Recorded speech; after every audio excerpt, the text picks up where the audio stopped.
Let me say this plainly. There is no heroism in what Mangione did. If you want to talk about hypocrisy, do you think these people care about the lives of the people being murdered by a US-backed genocide in Gaza?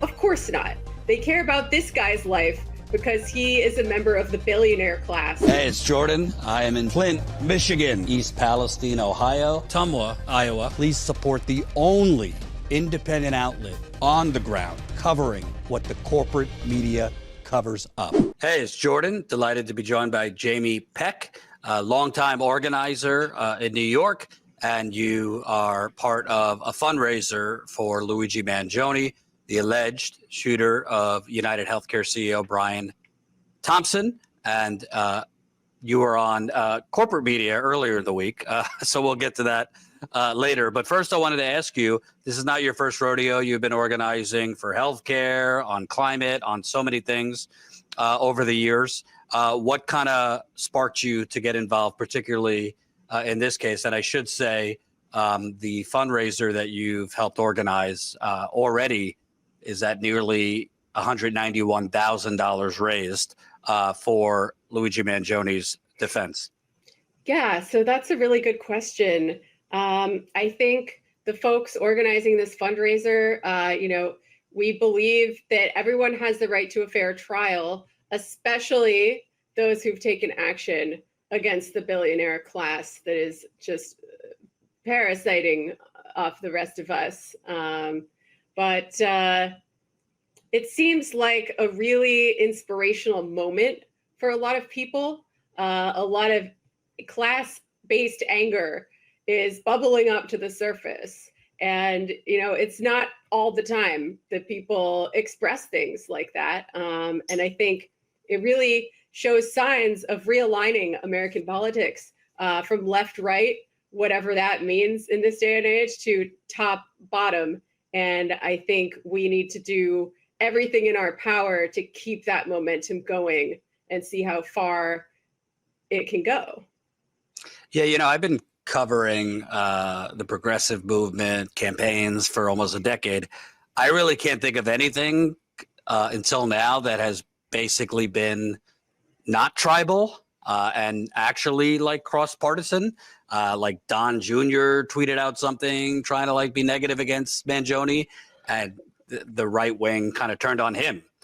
In my audience, I'm seeing kind of across the spectrum, left, right, libertarian, no label. Not necessarily all of them applauding murder, but all of them outraged at what I believe is the predatory for-profit healthcare system.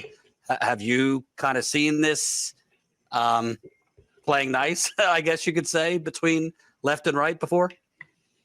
No, I've never seen anything like this in my entire life. Certainly not since the beginning of my political life. I really can't think of anything else in recent memory that has united working class people across lines of political difference. I mean, we've had comments on the fundraiser from Democrats, Republicans, even one person who says they're an NYPD officer commenting anonymously because they're afraid for their job.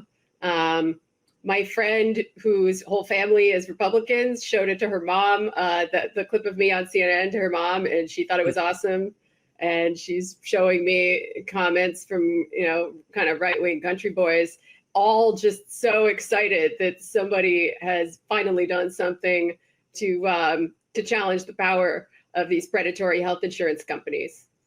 And I want to ask you, because Cuomo, you were on with him, but they like to kind of think of it black and white, make it seem like you're supporting cold-blooded murder.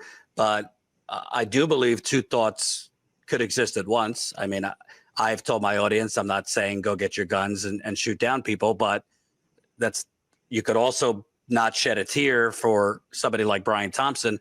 How do you square the morality of it as far as, kind of thinking this is a good thing, that this has kind of sparked an outrage, but also at the same time not advocating vigilante justice? Yeah, I mean, obviously we can't advocate acts of violence and murder. on television or what have you. And the organized left does not tend to plan and execute things of this nature for a variety of reasons. But the fact is, it happened, and it's going to keep happening as long as we live in a system that systemically murders thousands and thousands of people each year, with this insane for-profit healthcare system that is fairly unique in the developed world and not providing people with socialized healthcare as a right as citizens. It's going to keep happening as long as these conditions exist, and as long as the sort of officially sanctioned avenues for change have absolutely no impact whatsoever. People aren't stupid. People can see that. And the question for us, I mean, I hesitate to put a leftist label on it because I want this to be more open-ended than that. But it's the job of organizers is to figure out what to do now, and right. what to do with all of this energy and this conversation that the shooter's actions have sparked. And I want to play a clip for you. Sorry if you're on an empty stomach, but this is Jessica Tisch. She's the NYPD police commissioner. Somehow she became the police commissioner straight from her position as the sanitation department director. Probably didn't have anything to do with her father being Jonathan Tisch, a massive oligarch. But I want to play this clip. She was scolding, I guess, folks like you, and kind of get your response to it. As DA Bragg said, Luigi Mangione is now formally charged and indicted for murder.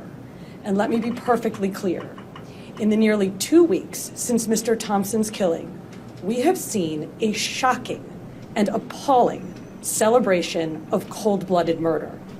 Social media has erupted with praise for this cowardly attack. People ghoulishly plastered posters threatening the other CEOs, with an X over Mr. Thompson's picture, as though he was some sort of a sick trophy. And yesterday, the New York Post reported that some extreme activists were circulating a deck of cards with other most wanted CEOs to be targeted for assassination. These are the threats of a lawless, violent mob who would trade in their own vigilantism for the rule of law that protects us all. Let me say this plainly. There is no heroism in what Mangione did. There's more to that kind of lecture, but I wanted to zero in on the stole a life part because I think something that's kind of come up from this is kind of redefining what murder is, redefining what violence is. And, you know, I've been covering the fight for Medicare for all for many years. We've been out covering protests. There was zero CNN cameras, zero New York Times people out there. But when she says stole a life, it seems like some lives seem more valuable than others, but I don't see them having press conferences or creating hotlines. You know, Kathy Hochul, the governor, is now reportedly considering a hotline for worried CEOs. They don't seem to worry about the stolen lives that are, you know, lost because of delays, denials, and all that.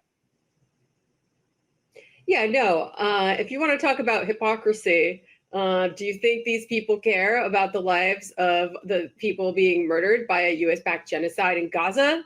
Do you think they care about the life of Jordan Neely, Michael Jackson impersonator who was mentally ill and had his life snuffed out by a racist vigilante on the subway? Do they care about the lives of all the people murdered by police every year, disproportionately Black and brown people? No, of course not. They care about this guy's life because he is a member of the billionaire class. And I think it's very telling that they are coming down so legally hard on him with the first-degree murder charge, as well as the terrorism charge, right? Because first-degree murder is typically reserved for an officer of the state. Now, I thought that the state and the corporate sector were supposed to be separate. I think they're tipping their hand a little bit where that's concerned. I also think the terrorism charge really shows where their priorities lie and is a misapplication. The very definition of terrorism involves generally the intent to instill fear in civilian populations. There is one tiny class of people that's been made to live in fear by this. The vast majority of regular people are not afraid. When she said he endangered New Yorkers, plural, that's simply not true. There is absolutely no evidence that anyone else was ever in danger other than the single CEO. And again, sitting atop a health insurance company that is the largest and the worst offender in a country full of horrible insurance companies, waging a downward-facing class war, killing a 9/11 worth of people every week, that I don't know if that guy qualifies as a civilian at that point. Right. I'd like to ask you also, because there's been some legal experts, I'm surprised they were allowed on cable news, that kind of pointed out this is very unusual to have the federal government come in and charge on top of the state for murder. I mean, that doesn't really happen for just a single murder. It recently came out that apparently the health insurance industry was huffing and puffing for the DOJ to, lay the smackdown on Mangione. So maybe that's why you have these federal charges. But what are your thoughts on the fact that on top of the state charges, the federal government came down? And with this federal government charges, obviously that's a slippery slope. We've already seen in Florida, a mother was charged with terrorism for saying, deny, delay, you're next on during a call with a customer service. We've been down this road after 9/11 where, under they use one rationalization to paint a very dangerous broad brush.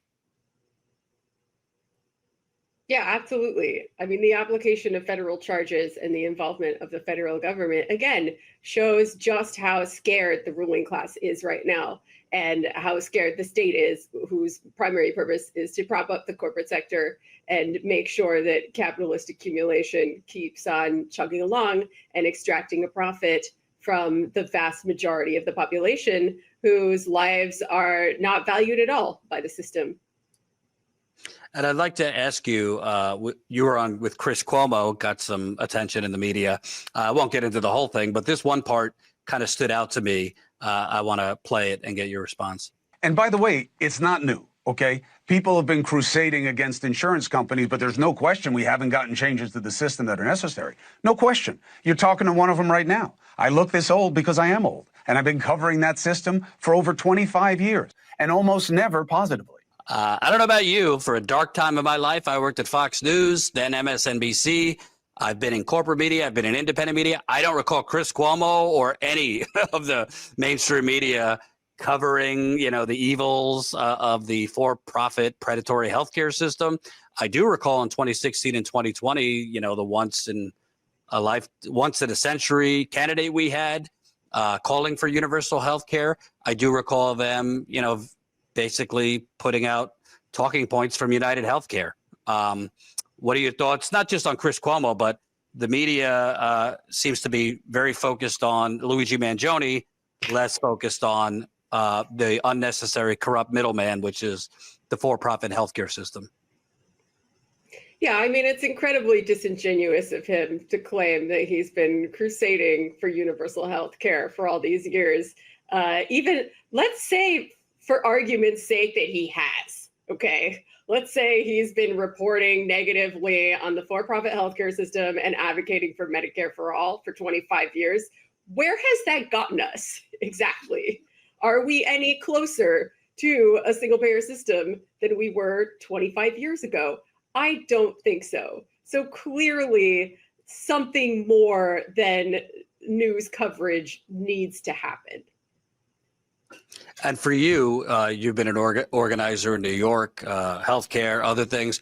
How, in your view, do you use this, even if you're not outright supporting what he allegedly did, but how do we use this to actually organize and agitate for universal healthcare? Because frankly, I mean, the progressives in Congress have not done much on that score. We know not just AOC, just in general, the squad, Bernie's done what he can. So we don't really have political solutions to that. We have Trump coming in, so there's obviously going to be a lot of focus on trying to stop what he does. How do you not squander this moment if you're organizers across the country trying, to seize this opportunity? Yeah, that's a great question, because it's not every day that regular, everyday Americans start talking about the healthcare system and expressing their anger in massive, massive numbers across lines of political difference, right? In this moment, the American people have decided to put the healthcare system on trial. They do not care about putting Luigi Mangione on trial. They're concerned about the healthcare system. They're sick of living in this system that drives them into debt, extracts profits from people in their most vulnerable moments, and generally makes them live in fear. So it's a great question. I think, I want to leave it somewhat open-ended. I think people should do whatever makes sense to them. But one idea that we've been floating is the idea of mass resistance to medical debt. If people resist paying their premiums, if they burn their medical bills in front of the insurance companies' offices, that may force a kind of crisis in the system that we haven't seen yet, at which point the government would be forced to act. Because, like you said, the government is probably not going to act on its own, right? It's had plenty of time to do that, and it hasn't happened yet. And we even had a great candidate at one point who was driven by a sort of left populist bottom-up movement, who was sadly not successful for a variety of reasons, many of them having to do with the Democratic Party establishment. Yeah, I really hope we see mass resistance of medical debt, mass resistance of medical bills, and whatever else people see fit to do in this moment, right? Because it's not for me to tell everybody exactly what they should be doing. And as far as the fundraiser you've helped organize, do you know if Luigi is going to use the money as part of his defense? And if not, how will the money be used? So we have yet to make two-way contact with Luigi's new legal team. It's very possible that it's going to take a while, and they don't currently want to close off any options for a defense. I think taking the money, perhaps they might see it as deciding on a certain line of defense.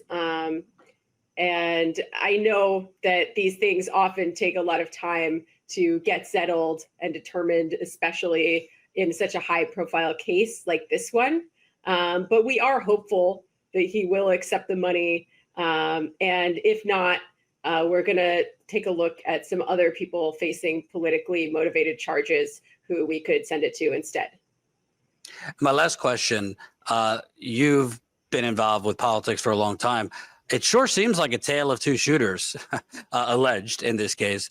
Dylan Roof, who shot and killed, 9 black churchgoers in South Carolina, not charged with terrorism. There's been mass shooters not charged with terrorism. I could go down the list of folks not charged with terrorism that killed a whole lot more people. In this case, whether you condone or not what he did, I mean, in his notes, reportedly, he wrote, I wanted to shoot this one person to prevent innocents from being killed, yet he's charged with terrorism. What are your thoughts on it? It sure seems like, I mean, they were able to turn this around in a week. Terrorism charges, first-degree murder, which, as District Attorney Alvin Bragg said, is typically for serial killers, typically for people who kill police. Seems like this victim has been elevated on a higher pedestal. Yeah, I think you said it very well. Once again, this shows where the priorities of the state lie, and its primary priority is in protecting the corporate sector and tamping down on any sort of class war being waged from the bottom up, right? Because we know it's already being waged from the top down and has been for a very long time. And it is actually kind of rare in this day and age that any kind of violence or consequences would come back onto the ruling class. But once again, I think they are scared They're scared of the populist rage that exists in this country, bubbling just below the surface at all times. And they want to do whatever they can to try to maintain order, maintain the status quo, and keep people from rising up and fighting back. And Jamie, you are the host of a podcast, Party Girls. Tell people where they could find you. Sure. My podcast is called Party Girls. Get it? Like the party? Yeah. And that is some of what we talk about on the podcast, various organizational forms that may be adequate to the task at hand and the historic task of revolution. You can find the podcast at patreon.com/partygirls. We also have a YouTube page, youtube.com/@partygirlspod.